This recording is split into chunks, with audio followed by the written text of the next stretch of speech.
వి gold trusted gold buyers. మీరు తాకట్టు పెట్టిన బంగారాన్ని విడిపించి ఈ రోజు ఉన్న మార్కెట్ ధరకు కొనబడును. అందరికీ నమస్కారం. నేను Swarupa Potlapalli. Welcome to I dream.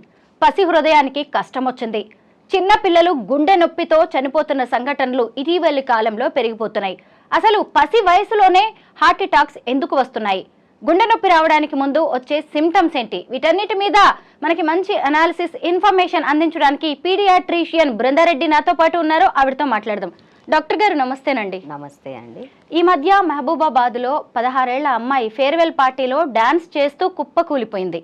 అంతకుముందు ఖమ్మంలో అయితే 5 ఏళ్ల అమ్మాయి నడుచుకుంటూ వెళ్తూ కూడా అలాగే హార్ట్ అటాక్తో చనిపోవడం అనేది జరిగింది. గుజరాత్లో కూడా ఒక సీసీటీవీ విజువల్స్ అయితే ఇప్పటికీ చాలామంది తల్లిదండ్రులని భయపెడుతున్నాయి. స్కూల్లో ఒక పాప నడుచుకుంటూ వెళ్ళి బెంచ్ మీద కూర్చున్న అమ్మాయి కూర్చున్నట్టే కుప్ప కూలిపోయింది. ఇలా ఈ మధ్య కాలంలో పిల్లల్లో హార్ట్ అటాక్స్ అనేవి పెరిగిపోయాయి. డైరెక్ట్గా చనిపోవడమే. అసలు ఈ గుండె నొప్పి ఇలా చనిపోవడానికి ముందు వచ్చే సిమ్టమ్స్ ఏంటంటారు? సో ఇన్ జనరల్ పిల్లలకి కంజెనిటల్ హార్ట్ డిజీజెస్ అని ఉంటాయి. ఇప్పుడు మదర్స్ ప్రెగ్నెంట్ ఉన్నప్పుడు వాళ్ళకి ఇన్ఫెక్షన్స్ అలా ఏమన్నా వేరే కాజెస్ ఉన్నప్పుడు ఉంటాయి. అన్నీ ఎక్స్ప్లెయిన్ చేస్తాను. అది కాకుండా రీసెంట్గా మనకు వచ్చిన పాండమిక్ కరోనా వల్ల కూడా కొందరికి మల్టీ సిస్టమ్ ఆర్గన్ సిండ్రోమ్స్ అని వచ్చాయి. సో ఏంటంటే వేరే ఆర్గన్స్ కూడా అఫెక్ట్ అయ్యాయి. రెస్పిరేటరీ ఇన్ఫెక్షన్స్ లాగా లంగ్స్కి ఎఫెక్ట్ అవ్వడం కాకుండా అందులో ఒకవేళ గనక హార్ట్ ఎఫెక్ట్ అవుతే గనక వెంట్రిక్యులర్ డిస్ఫంక్షన్ అంటాము, కొరోనరీ ఆర్టరీ డైలేషన్ అంటాము, లేదా రిథమ్ డిస్టర్బెన్సెస్ వచ్చాయి. కొన్నిసార్లు రిథమ్ డిస్టర్బెన్సెస్ ఎంత సివియర్గా ఉంటున్నాయంటే కంప్లీట్ హార్ట్ బ్లాక్ లాగా, కార్డియాక్ అరెస్ట్ లాగా అయిపోతున్నాయి అనమాట. ఇది వాళ్ళకి ఆ టైంలో కొందరికి సివియర్గా ఉండి ఇమీడియట్గా ఇన్ఫెక్షన్ తగ్గట్లేదు, లాంగ్ టర్మ్ ఉంటుంది అంటే కనుక దానికి తగ్గట్టు మరి ఫాలోఅప్ చేసుకొని కొందరు చూయించుకున్నారు, కొందరు మిస్ అయిన వాళ్ళు ఉన్నారు. సో ఆ టైంలో ఏం చేయాలి మనము అంటే సివియర్గా ఉన్న వాళ్ళకి ఎస్పెషలీ వేరే టెస్ట్ చేస్తామండి రెగ్యులర్గా. ఆ డయాగ్నోసిస్వి కాకుండా సిబిపి అంటాము, సిఆర్పి, ఈఎస్ఆర్ అంటాము, ఇంకోటి సికేఎంబి అంటాము, టోపనిన్ అంటాము.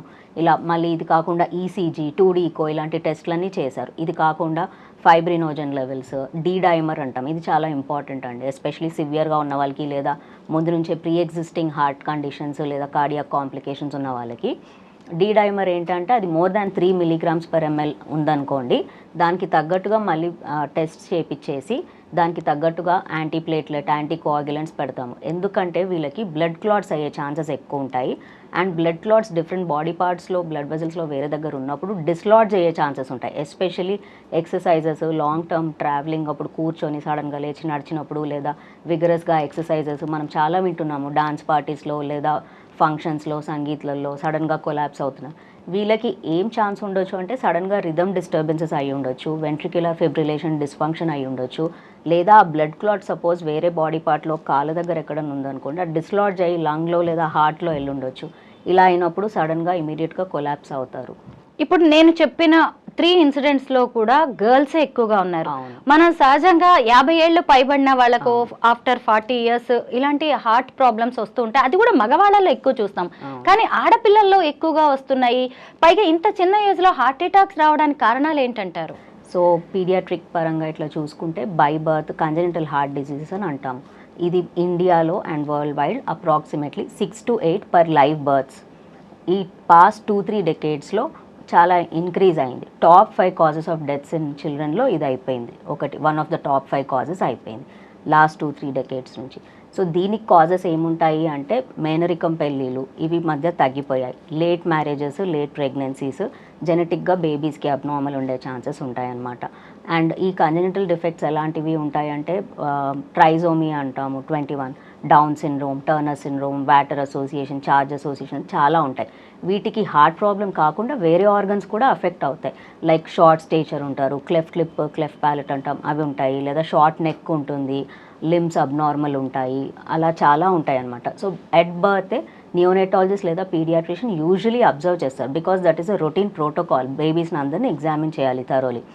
ఆ టైంలోనే ఫాలోఅప్ చేసుకొని 2D ఈకో లేదా ఈసీజీ ఫర్దర్ ఫాలోఅప్ చేసి ఐడెంటిఫై చేసి నేను ఇంతకుముందు చెప్పాను కదా 6 to 8 పర్ లైవ్ బర్త్స్లో ఉంటుందని. అందులో 25% బేబీస్కి మోస్ట్లీ సీరియస్ కాంప్లికేషన్స్ ఉండి ఇమీడియట్ ఇంటర్వెన్షన్ అవసరం ఉంటుంది. సో రైట్ టైంలో రైట్ డయాగ్నోసిస్ అయితే ఈ కాంప్లికేషన్స్ అండ్ సడన్ డెత్స్ మనం ప్రివెంట్ చేయొచ్చు. లైఫ్ స్టైల్ చేంజెస్ లేదా సర్జరీస్ లేదా మెడికేషన్స్ ప్రివెంట్ చేయొచ్చు అనమాట. అండ్ మోస్ట్లీ ఇవి మిస్ అయినప్పుడు 30 days నుంచి 1 year ఏజ్ లోపు ఈ డెత్స్ ఎక్కువ ఉంటాయి. అండ్ తర్వాత కొన్ని మిస్ అయ్యి మైల్డ్ సిమ్టమ్స్ ఉన్నవి లైక్ కార్డియోమయోపతీస్ ఏమైనా మిస్ అయితే యూజువలీ 30s ఆ ఏజ్లో మళ్ళీ ప్రెజెంట్ అవుతాయి సివియర్గా. డాక్టర్ గారు, చాలా మంది పిల్లలకి బై బర్త్ హార్ట్ డిసీజెస్ ఉండడం మనం చాలాసార్లు చూస్తూనే ఉంటాము. ముఖ్యంగా హార్ట్ హోల్స్ ఉంటాయి, తర్వాత వాల్వ్స్ బ్లాక్ అయిపోవడం కానీ కెనాల్ పాడవడం, ఇలాంటివి అనేక ఇష్యూస్ మనం వింటూనే ఉంటాం. కానీ ఇప్పుడు ఈ పిల్లలు చనిపోతున్న పిల్లలు ఎవరైతే ఉన్నారో వాళ్ళలో ఫస్ట్ నుంచి కూడా బై బర్త్ ఎలాంటి హార్ట్ ఇష్యూస్ లేకుండా సడన్గా కొలాప్స్ అవుతున్నారు. దీనికి ప్రత్యేకంగా ఏమైనా రీజన్స్ ఉంటాయా? ఇందాక నేను చెప్పినట్టుగా కరోనా టైంలో డైమర్స్ ఇంక్రీజ్ అయిన వాళ్ళు, ఒకవేళ ఆ టైంలో యాంటీకోయాగులెంట్స్, యాంటీప్లేట్లెట్స్, ఆ మెడికేషన్స్, ఆ డయాగ్నోసిస్ మిస్ అయిన వాళ్ళకి బ్లడ్ క్లాట్స్ అయ్యి ఈ ఛాన్సెస్ ఉంటాయి. Apart from that at birth diagnosis miss అయిన వాళ్ళకి కొన్ని సీరియస్ ఉండవు కదండి, అప్పుడు సిమ్టమ్స్ తెలియవు.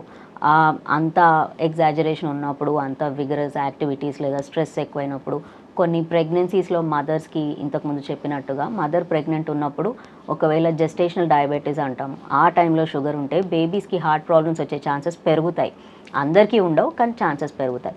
ఇంతకుముందు నేను మీకు చెప్పాను, MMR వ్యాక్సిన్ అప్పుడు రుబెల్లా ఇన్ఫెక్షన్ వస్తే హార్ట్ ప్రాబ్లమ్స్ వచ్చే ఛాన్సెస్ పెరుగుతాయి. ఇంకోటి ఫినైల్ కీటోనూరియా అంటాము, లేదా మదర్ ప్రెగ్నెంట్ ఉన్నప్పుడు పెస్టిసైడ్స్, హెర్బిసైడ్స్ లాంటి ఎక్స్పోజర్, లేదా కొన్ని మెడికేషన్స్ ఉంటాయి బీపీకి కానీ ఫిట్స్కి కానీ కొన్ని మెడికేషన్స్ ఉంటాయి. అన్నిటి వల్ల అవ్వదు, ఆ వాడే కొన్ని మెడికేషన్స్ వల్ల వచ్చే ఛాన్స్ ఉంటుంది. సో ఈ మెడికేషన్స్ వాడేవాళ్ళు కంపల్సరీగా ఆ టైంలో గైనకాలజిస్ట్ని అండ్ మీ జనరల్ ఫిజిషియన్ని సంప్రదించి ఇద్దరితో కోఆర్డినేట్ చేసుకొని మెడికేషన్స్ అకార్డింగ్లీ మార్చుకోవాల్సి వస్తుంది ఆ టైం వరకు. అది తెలియక వాడితే దానివల్ల కూడా ఉంటుంది. అండ్ మదర్స్ కొన్నిసార్లు అడిక్షన్స్ వల్ల, ఇండియాలో తక్కువ, డ్రగ్స్ అండ్ ఆల్కహాల్ వల్ల, అడిక్షన్స్ వల్ల, వాటి వల్ల కూడా బేబీస్ ఎఫెక్ట్ అయ్యే ఛాన్స్ ఉంటుంది. Prevention is better than cure అంటారు. అయితే ఇప్పుడు చాలా మంది పిల్లలు చూస్తుండగానే చనిపోతున్నారు.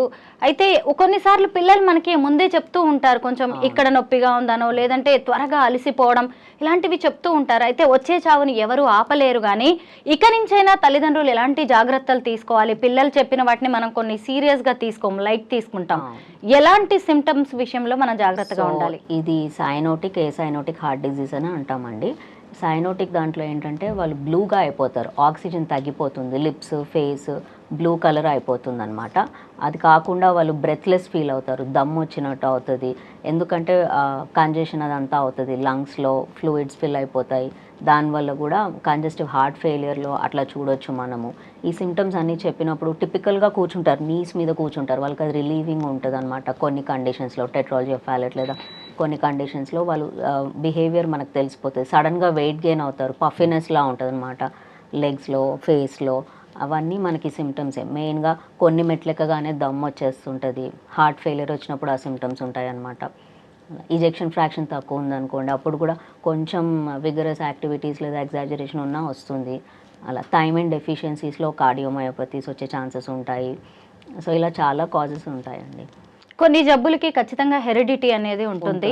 అయితే ఇలాంటి హార్ట్ డిసీజెస్ కి కూడా అలా ఏమైనా ఉంటుందా? వారసత్వంగా వచ్చేది ఏమైనా అవకాశం ఉందా? పేరెంట్స్కి లేదా ఇద్దరు పేరెంట్స్లో ఒకరికి ఉన్న బేబీస్కి వచ్చే ఛాన్సెస్ పెరుగుతాయి, అలా కూడా ఉంటుంది. డాక్టర్ గారు, రీసెంట్గా నా ఫ్రెండ్ కూతురు 8th క్లాస్ చదువుతోంది, 13 years. ఆ పాపకి హై ఫీవర్ వచ్చింది, 104. కొన్ని గంటల్లోనే ఫిట్స్ వచ్చాయి. ఫిట్స్ వచ్చేసి హాస్పిటల్లో జాయిన్ చేశారు. నెక్స్ట్ డేకే ఆ అమ్మాయి చనిపోయింది. ఈ కారణం ఏంటి అంటే బ్రెయిన్ హ్యామరేజ్. సడన్గా అనమాట, అసలు ఊహించలేదు. హై ఫీవర్ రావడం, ఫిట్స్ రావడం, బ్రెయిన్ హ్యామరేజ్, చనిపోవడం. అప్పటిదాకా ఆడుకున్న పిల్లని మనం 7 లాగా పాడ మీద చూడాల్సి వచ్చింది. తల్లిదండ్రులకి ఇది ఎంత షాక్ కదా. ఎందుకు ఇలా జరుగుతుందంటారు? సో పోస్ట్ ఇన్ఫెక్షస్ కాజెస్ కూడా ఉంటాయండి. కొన్నిసార్లు పోస్ట్ ఇన్ఫెక్టివ్ ఎండోకార్డైటిస్ అంటాం, అంత ఇన్ఫ్లమేషన్ అవుతుంది, అక్కడ నుంచి కూడా అయ్యే ఛాన్సెస్ ఉంటాయి. అండ్ బ్రెయిన్ ఇన్ఫెక్షన్స్ అంటే మెనింజైటిస్ ఉండొచ్చు, లేదా ఓవరాల్ బాడీలో సెప్సిస్ అయి ఉండొచ్చు. ఈ ఛాన్సెస్ వల్ల కూడా మల్టీ ఆర్గన్ ఫెయిలియర్ అయి ఉండొచ్చు, బేబీ షాక్లోకి వెళ్ళి ఉండొచ్చు. అలా చాలా రీజన్స్ ఉంటాయండి. Always prevention is better than cure. అందుకే వీలైనంత వరకు అన్ని వ్యాక్సిన్స్ ఇప్పించుకుంటే ఈ ఇన్ఫెక్షన్స్ వచ్చిన సివియారిటీ తక్కువ ఉంటుంది. అండ్ పేరెంట్స్ ప్రెగ్నెన్సీస్ ప్లాన్ చేసుకునే టైంలో కూడా ఒకవేళ పేరెంట్స్కి లేదన్నా MMR వ్యాక్సిన్ లాంటి వ్యాక్సిన్స్ తీసుకుంటే మంచిది. పిల్లలకి ఎప్పుడన్నా ఇన్ఫెక్షన్స్ వచ్చినప్పుడు కొన్నిసార్లు మర్మర్స్ వస్తాయి, ఎందుకంటే ఇన్ఫెక్షన్స్ వల్ల. అవి కరెక్ట్గా ట్రీట్ చేయించుకుంటే మంచిది. కొన్నిసార్లు మళ్ళీ నార్మల్ అయిపోతుంది ట్రీట్మెంట్ తర్వాత. సో అలా చాలా కాజెస్ ఉంటాయి. ఎప్పుడు అలర్ట్గా ఉండాలి ఈ విషయాలలో మాత్రం. అంటే పిల్లలకి బై బర్త్ వచ్చేవి కొన్ని ఉంటాయి, కాకపోతే అవి బయటపడవు, తర్వాత వాళ్ళు పెద్ద అయినా కొద్దీ బయటకు ఉంటాయి ఇలాంటివి. బేబీస్కి అండి పుట్టగానే హార్ట్తో పాటు వేరే ఫీచర్స్ కూడా చేంజ్ అవుతాయి, తెలుస్తుంది మనకి చూడగానే, డాక్టర్స్కి తెలిసిపోతుంది అండ్ పేరెంట్స్కి కూడా ఇన్ జనరల్ అర్థం అవుతుంది, డిఫరెంట్గా ఉంటాయి ఫీచర్స్ అవన్నీ. సో ఫర్దర్ ఇవాల్యుయేషన్ ఇప్పుడు జనరల్ ప్రోటోకాల్ అండి, మొత్తం A to Z అన్ని ఇవాల్యుయేషన్ చేసుకుంటాము. ఎనీ గుడ్ సెంటర్స్లో మంచిగా చేస్తారు, యూజువలీ మిస్ అవ్వరు. పిల్లలకి ఈ హార్ట్ డిసీజెస్, ముఖ్యంగా చనిపోవడం హార్ట్ స్ట్రోక్తో అనేది కోవిడ్ తర్వాతే మనం ఎక్కువగా వింటున్నాం.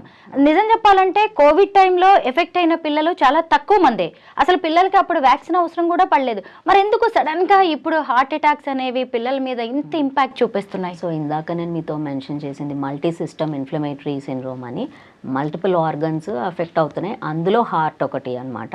అండ్ డీ డైమర్ ఎక్కువ ఉంటే క్లాట్స్, బ్లడ్ క్లాట్ ఏదైనా హార్ట్ బ్లడ్ వెజల్ బ్లాక్ చేసింది అనుకోండి, అప్పుడు ఏమీ చేయలేము మనం, ఇంకా ఆ ఎమర్జెన్సీ సిచ్యువేషనే అది.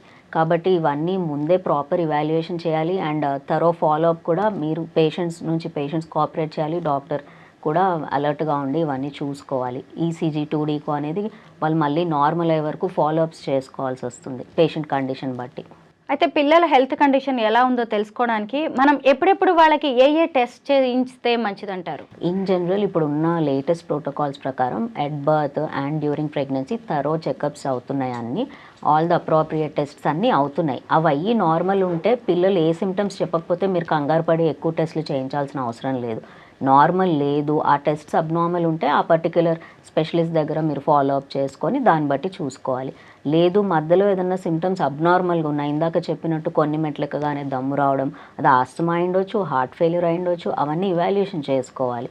అలా లేదా న్యూమోనియా అయిండొచ్చు, దాంట్లో కూడా దమ్ము వస్తుంది తొందరగా. అది అసలు కాజ్ ఏంటి అన్నది ముందు తెలుసుకోకుండా కంగారు పడి పిల్లల్ని కంగారు పెట్టకుండా అలర్ట్గా ఉండి డాక్టర్ దగ్గర అప్రోప్రియేట్గా టెస్ట్ చేయించుకొని ట్రీట్మెంట్ చేయించుకుంటే మనం చాలా వరకు ఇలాంటి సీరియస్ కాంప్లికేషన్స్, డెత్స్ ప్రివెంట్ చేయవచ్చు. Thank you so much doctor. Thank you అండి.